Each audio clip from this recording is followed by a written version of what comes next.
The best product leaders aren't just product managers. They are part psychologists, part economists, part strategists. They see the world through a lens of first principles. But how do you move from theory to practice? How do you stop being a victim of chaos and start being the architect of your own outcomes? This is the Sovereign PM, the podcast that deconstructs the ideas of product strategist Schwarzkopf to give you a more powerful way to think and lead. It's time to own your outcomes. Let's begin. You know that feeling, right? It's maybe Thursday afternoon, you've been putting up fires all week, chasing down all these urgent requests, and then suddenly you look up and think, wait, have I actually moved the needle on anything? Like really strategic this week. That's pretty much the core of the product manager's dilemma. Karsten Schwarzkopf talks about so well in his recent work. He uses this great metaphor, the ship. Are you spending all your time down in the engine room just keeping things running, or are you up on the bridge actually steering? Yeah, exactly. And what I think is so compelling about Karsten's take here is that, look, this isn't just about how you manage your time. It's deeper than that. It's really a fundamental strategic tension right at the heart of what we do in product leadership. You know, that daily pull between being reactive, dealing with what's right in front of you, and being proactive, thinking ahead, and getting that balance wrong, well, it's not just about being inefficient. It's actually one of the fastest ways to let your product stagnate, or worse. So yeah, this deep dive is all about unpacking that tension, really getting into it, and hopefully giving you, as experienced leaders, a solid framework to navigate it better. Okay, let's definitely unpack that. Schwarzkopf lays out these two types of features, and that ship metaphor really helps. So first up, we've got what he calls reactive features. That's the engine room work. These are basically features driven by the immediate stuff, right? The things you need to do just to keep the business afloat. You're talking direct customer feedback, those endless support tickets, maybe urgent sales requests, bug reports, the usual suspects. And the goal is pretty clear. Make the current thing work better, stop customers moving, maybe close that specific deal, fix that annoying bug. And, actually doing it often feels, well, necessary, urgent, and yeah, pretty satisfying when you knock one out. And let's be clear, this reactive work is absolutely vital. You can't just ignore the engine room. If you do, the ship basically sinks. Customers leave, revenue drops, the product gets unreliable. It's foundational. It is absolutely foundational, but that's exactly where the paradox lies, isn't it? If this work is so critical, so essential, why does Karsten call it a trap? The trap, as he points out, and I think this connects to a bigger picture, is when you only do this reactive work. You spend all your time patching leaks, polishing the brass, making today's engine run perfectly. You keep optimizing for the customers you have now, for the market as it is today, but you never actually build anything for tomorrow. No sustainable long-term advantage. So yeah, your ship is perfectly maintained, looks great, but it's just sailing in circles. It's that classic problem, isn't it? Local optimization, fiddling with the details without any clear global direction. And systems thinking tells us that, well, in a dynamic world, that just leads to stagnation. You eventually get left behind. Think about, companies that perfected their physical stores right when e-commerce was taking off. Pristine engine rooms, but the bridge pointing backwards. Right. So the engine room keeps you afloat, keeps you stable today. But the bridge, that's about actually going somewhere new. Which brings us to the other side, what Karsten calls proactive features. The bridge work. Now, this is where it gets really interesting for me, because often these are things customers aren't actually asking for. They might not even know they're possible yet. So how do you even identify these things if they're not bubbling up through the usual channels? And that's the strategic challenge, isn't it? That's where leadership really comes in. These proactive features, they're driven by insight, by looking ahead. Where's the market going? Not just where is it now. So the drivers are different. You're looking at market trends, what competitors are maybe signaling, new tech possibilities. And crucially, it has to tie back to your company's long-term vision. Where are we trying to take this ship? The goal here isn't just fixing or optimizing. It's about creating a genuine new advantage, maybe opening up a whole new market, building that defensive moat around the business. The feeling is definitely different too. It's uncertain. It feels riskier. But the potential payoff is huge, game-changing, potentially. But just like the reactive side, there's a trap here too, a potential pitfall.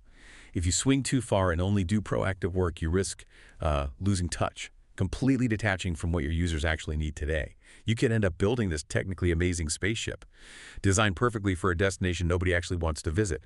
That's that challenge of, having great foresight, but without grounding it in real user validation. Sort of theoretical brilliance, over market reality. Okay, so we have this fundamental tension. Reactive keeps you alive today, proactive builds your future.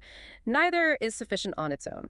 So the big question then becomes, for us as leaders trying to manage this, how do we break out of that reactive trap? Because Schwarzkopf's observation really resonates. Most teams aren't short on good ideas for the future. They're drowning in the urgent demands of today. And that important strategic work just keeps getting pushed aside. Exactly, it drowns. And the answer isn't just try harder or be more disciplined. That rarely works long term. It's really a system design problem. You need to build a system that protects the proactive work.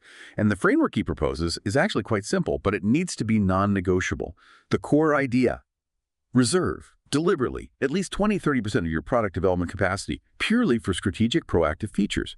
Think of it not as a guideline, but as a strategic capacity budget, like a financial budget. You're actively allocating your most valuable resource, your team's focus, to safeguard the future. It draws on basic resource economics, sure, but also, I think, a pretty deep understanding of how organizations actually behave. What gets budgeted gets attention, what doesn't often disappears. Okay, so let's just quickly summarize that allocation Karsten suggests. It's roughly: reactive features get the bulk, say 70–80% of capacity. The focus there is clear: customer satisfaction, retention, maybe near-term revenue. And the risk, if you neglect this, pretty obvious. You become irrelevant, you lose market share fast. Then, proactive features get that protected slice, the 20–30%.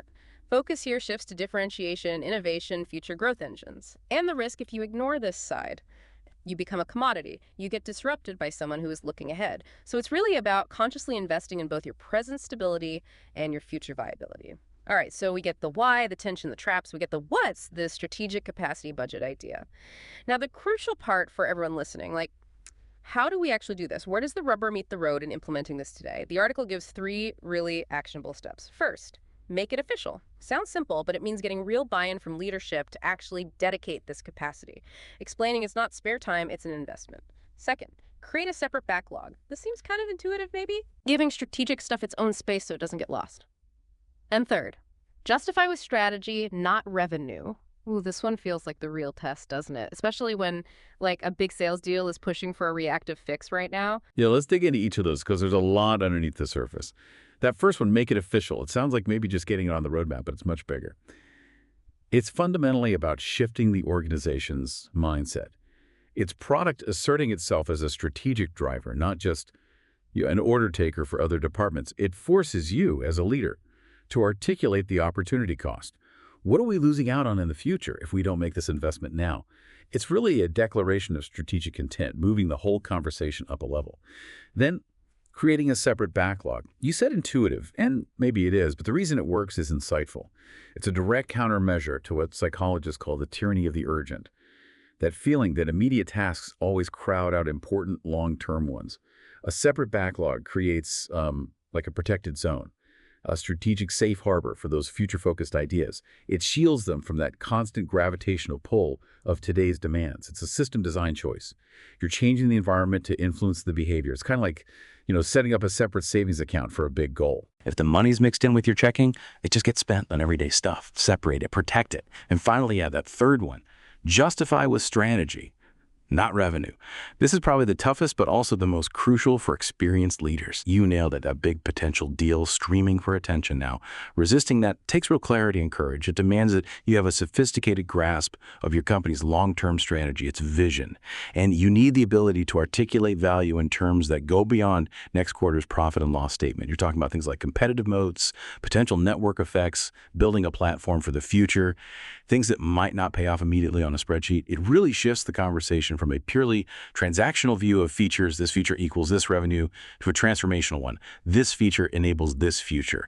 And yeah, sometimes, honestly, it means having the conviction to say no to a perfectly good short-term opportunity, to keep that capacity free for a truly great long-term one. That's leadership. So when you boil it all down, what does this mean for you, the product leader listening right now, trying to navigate these often choppy waters? It really means making a conscious, deliberate choice. You have to budget for tomorrow, not just hope it happens. It means giving your team, and maybe yourself, the permission, the mandate to actually look up from the engine room sometimes and help steer the ship. It's about designing a system, a process that intentionally serves both the customers you have today and the market you want to win tomorrow. Absolutely. And stepping back even further, the core message here is that feeling exhausted from constantly switching between the engine room and the bridge, that's not usually a personal failing. It's often a sign of a systemic issue in how capacity is allocated, how strategy is prioritized. So this framework, it's not just about managing your calendar better. It's about embedding proactive strategic thinking into the very fabric, the DNA of your product org. Because that strategic capacity, it isn't something you just find lying around when things calm down. Things rarely calm down. It has to be actively created. And then it has to be fiercely protected. And that takes deliberate action and real executive conviction. It's about being proactive in your leadership, not just reactive in your day-to-day management. Okay, so with that framework in mind, here's something to think about. What's one significant proactive initiative, something truly future-focused, that you are personally going to commit to defending and driving within your team over, say, the next quarter, even when all those reactive demands start screaming for attention? And maybe more importantly, how will you make that investment official? How will you make it non-negotiable? We genuinely love to hear your thoughts, your strategies, maybe even the challenges you anticipate. Drop them in the comments wherever you found this deep dive. Let's continue the conversation. And that brings us to the end of this debrief. Our goal is to give you not just ideas, but a more powerful way to think. If you found value in this discussion, the best way to support this work is to give this episode a thumbs up and subscribe to the channel so you never miss a future session. And if you know a fellow product leader who is wrestling with these same challenges, feel free to share this episode with them. As always, you can find the link to the original in-depth article by Karsten Schwarzkopf directly in the description below. Thank you for your time and your attention. Stay sovereign.